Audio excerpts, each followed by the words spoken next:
Well, welcome to the Beyond Cinema studio up here at Tiff, Agnieszka Holland.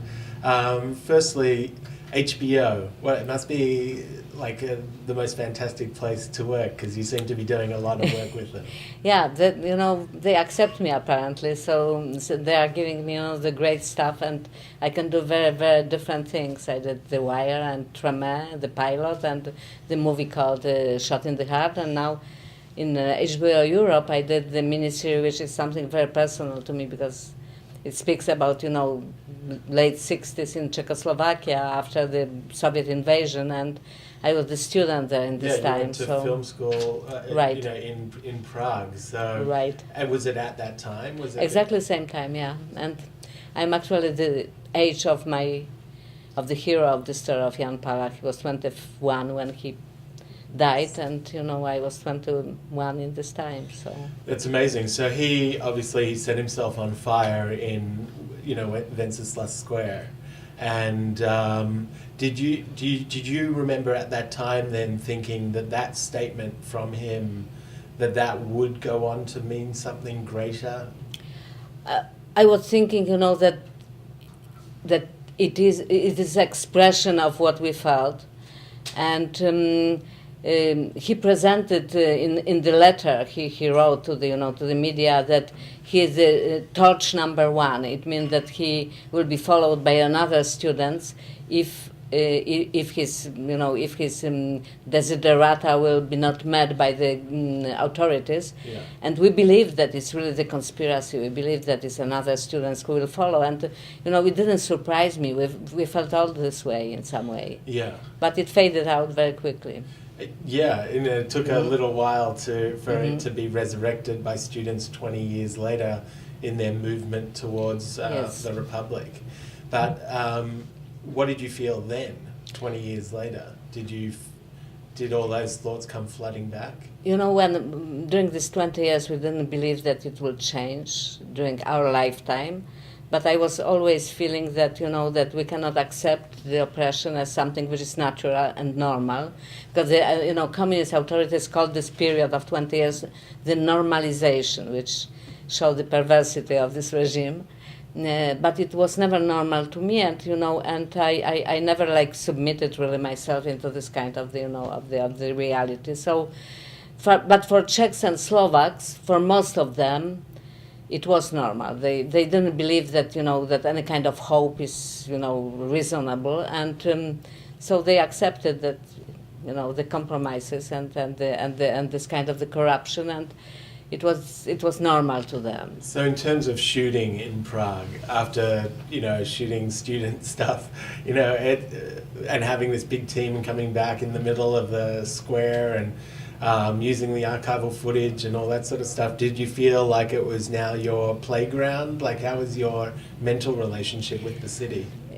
No, I love the city. I always feel that it's the part of my system, that it is this city to me.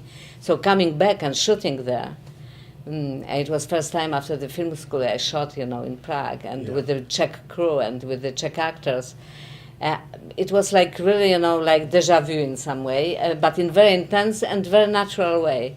It was actually a very happy experience. I felt it like the gift, that somebody is giving me the gift, that I can make something which is a part of me, and in the same time, I hoped it will be important for the other people as well. You're fluent in Czech? Yes, I am. Mm-hmm. So no language barriers there. No. But what about coming to cities like this after experiencing New Orleans after Katrina? And shooting there and having that experience, are you constantly comparing or acknowledging your surroundings, or do you get so consumed by the work? Well, it is. I think that I have this kind of the openness which allows me, to enter another reality and to really imbibe this reality, to make it part of myself. But of course, I'm building on my own experience. And when I came to New Orleans, after a while, when it was few years after Katrina, and it was still very, very present. These wounds and scars have been very present in the city, and it reminded me my childhood experience when I was in post-war Warsaw, born and growing in post-war Warsaw, which was in ruins practically. Yeah. So, this experience of the despair and ruins, and in the same time this energy of the rebuilding, it was something which I was able to translate to New Orleans experience. So I think it's why maybe it was easy to me to communicate with the New Orleans survivors, because I've been the survivor and my family have been the survivors as well. So it was we connected, very strongly. And then, of course, having a very literal translation of the survivor mentality by making In Darkness in between it all. Right. And being, representing Poland in that way, and then putting that forward as their Oscar submission that year. And that it was actually difficult, because the Poles, they love to win, So they really, it was the pressure that you have to win. And I'm not I think winning or not winning is on a little different level than to have this, figuring or not. But I felt suddenly the huge responsibility, and I wasn't sure if I will be able to, satisfy them. So I prefer to be, to represent myself than to represent the huge country. So, Burning Bush, obviously, there's this amazing story about this kid who really lived in the consciousness of this country for a while. But, there are also, Tibetans that are setting themselves on fire. I think like 100 people last year set themselves on fire to protest a similar thing, the other communist regime of China. So obviously the Tibetans are using self-immolation as well to protest a communist regime in China.